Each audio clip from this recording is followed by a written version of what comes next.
let us spill this already spilled juice. Guys, I just want to remind you, Uguti, May 29 will be election date, right? You must not forget. We must never forget.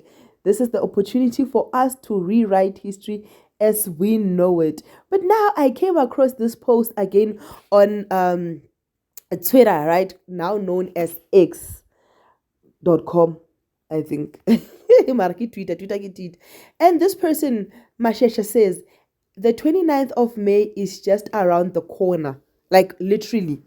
Like it's literally around the corner. Between Cyril Ramaphosa, ANC, John Steinhazen, DA, Julius Malema, EFF, and Jacob Zuma, MK. Who are you voting for on the 29th? Have you decided? And if you have not decided, what is making you delay the decision? Because at the end of the day, you and I have to exercise our right to vote. Please do not let me down. Please, please, please do go on those queues and cast your vote. Whoever you're voting for, you are making a decision for this country, for yourself. Peace.